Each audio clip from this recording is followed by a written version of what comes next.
آپ کڑی والا صاحب کو شاید پہچانتے ہوں گے، ہمارے گجرات کے ہیں، وہ اس وقت سیشن کورٹ احمد آباد کے جج ہیں۔ اس سے پہلے انکلیشور میں رہے، چھوٹا ادے پور میں رہے، فلاں جگہ رہے، فلاں جگہ رہے، بہت ساری جگہوں پر، اور بڑے امین، بڑے دیانتدار، اور ایسا مسلم جج میں نے نہیں دیکھا۔ حالات جب چلے تھے تو میرا خود دورہ ہوا تھا احمد آباد، چھوٹا ادے پور، فلاں اور فلاں۔ میں جب چھوٹا ادے پور گیا تو ان سے خلوت میں ملا، میں نے کہا کہ ابھی جو آپ کے سامنے ہندو مسلم کے قومی فسادات کے جو کیسز آ رہے ہیں، آپ اس میں کیا رول ادا کر رہے ہیں؟ تو انہوں نے سب کے سامنے تو بولنے سے مجھے منع کر دیا، لیکن خلوت میں انہوں نے بتایا کہ اسلامی بھائی جب مظلوم ہو کر کے آتا ہے تو میں کوئی کڑی نکال کر کے اس کی رہائی کی فکر کرتا ہوں، لیکن اگر وہ ظالم بن کر کے آتا ہے تو پھر میں میرے ہندو بھائی کا بھی تعاون کرتا ہوں۔ یہ اسلام ہے، اسلام نے ہم کو یہی سکھایا ہے۔ اسلام یہ نہیں سکھاتا کہ چاہے اپنا ہو اور ظالم ہو تو بھی اس کا فیور کرو۔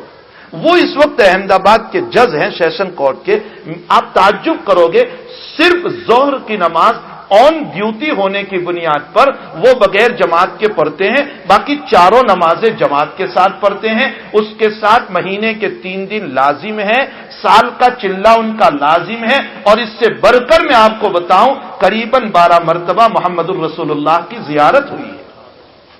بھائی ایک دنیا دار ہو کر بھی اگر اپنے رب کو راضی کرنا چاہیں تو کر سکتا ہے، کس نے منع کیا؟ ایک ڈاکٹر، ایک لائر، بلکہ ہم تو کہتے ہیں کہ ہمارے بچے IAS میں آئے، ہمارے پاس یہ عہدہ جو ہے بالکل خالی پڑا ہوا ہے۔ ہمارے پورے گجرات کا آپ سروے کر لیں تو IAS آفیسر میں نے جو سروے کیا ہے، میں نے جو نتیجہ نکالا ہے وہ کتنا ہے؟ ہمارے پورے گجرات میں آپ دورہ کر لیں تو صرف 12 آدمی ہیں جو IAS آفیسر ہے ہمارے گجرات میں، اور وہ بھی ابھی جا کر کے 12 ہوئے ہیں، ورنہ اس سے پہلے تو صرف 7 آدمی تھے مسلمانوں میں۔ جب ہمارے اندر IAS آفیسر نہیں ہے تو کلکٹر بھی نہیں ہو سکتا، DSP نہیں ہو سکتا۔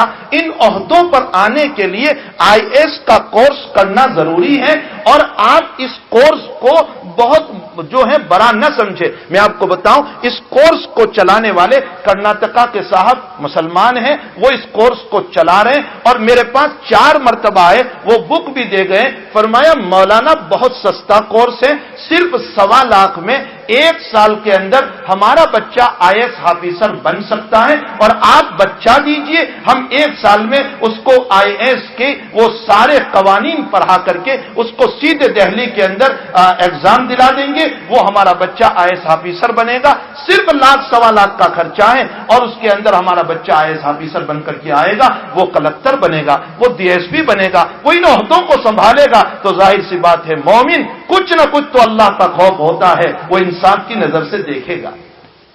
یہ تو دنیا کی تعلیم کا مسئلہ ہوا۔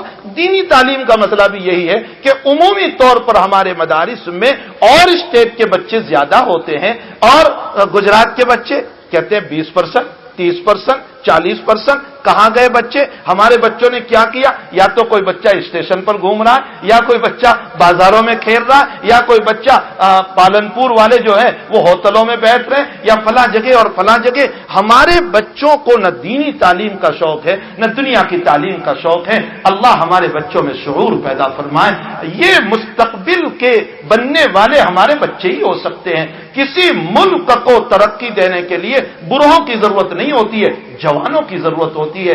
اگر جوانوں کے پاس علم ہے تو وہ بہت کچھ کام کر سکتے ہیں، اور دینی اعتبار سے تو بے شمار اشکالات ہیں۔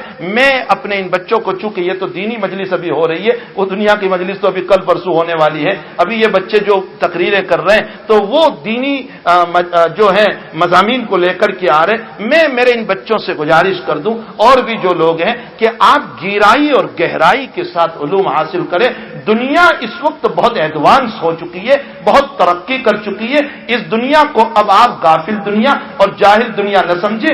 یہ ہم سے زیادہ انٹرنیٹ سے علم لے رہے ہیں، ان کے پاس علم بہت زیادہ ہے، یہ نالج بہت زیادہ لے رہے ہیں، اس لیے ان سے زیادہ ہمارے پاس تحقیقی علوم ہونے چاہیے، ورنہ اس وقت باطل طاقتیں دنیا کے اندر صہیونیت کی شکل میں، یہودیت کی شکل میں، یہ ان مختلف شکلوں میں سازش کرتے کرتے اسلام کو کینسل لگانے پر آئی ہوئی ہے۔ ایسے وقت میں اگر ہمارے علماء نے گہرائی اور گہرائی کے ساتھ مطالعہ کر کے علم حاصل نہیں کیا تو یاد رکھو قیامت کے دن نبی کا ہاتھ ہوگا اور میرا گریبان ہوگا۔ اگر نبی نے دھکا دے کر جہنم میں ڈال دیا تو پھر بچانے والا کوئی نہیں ہو سکتا ہے۔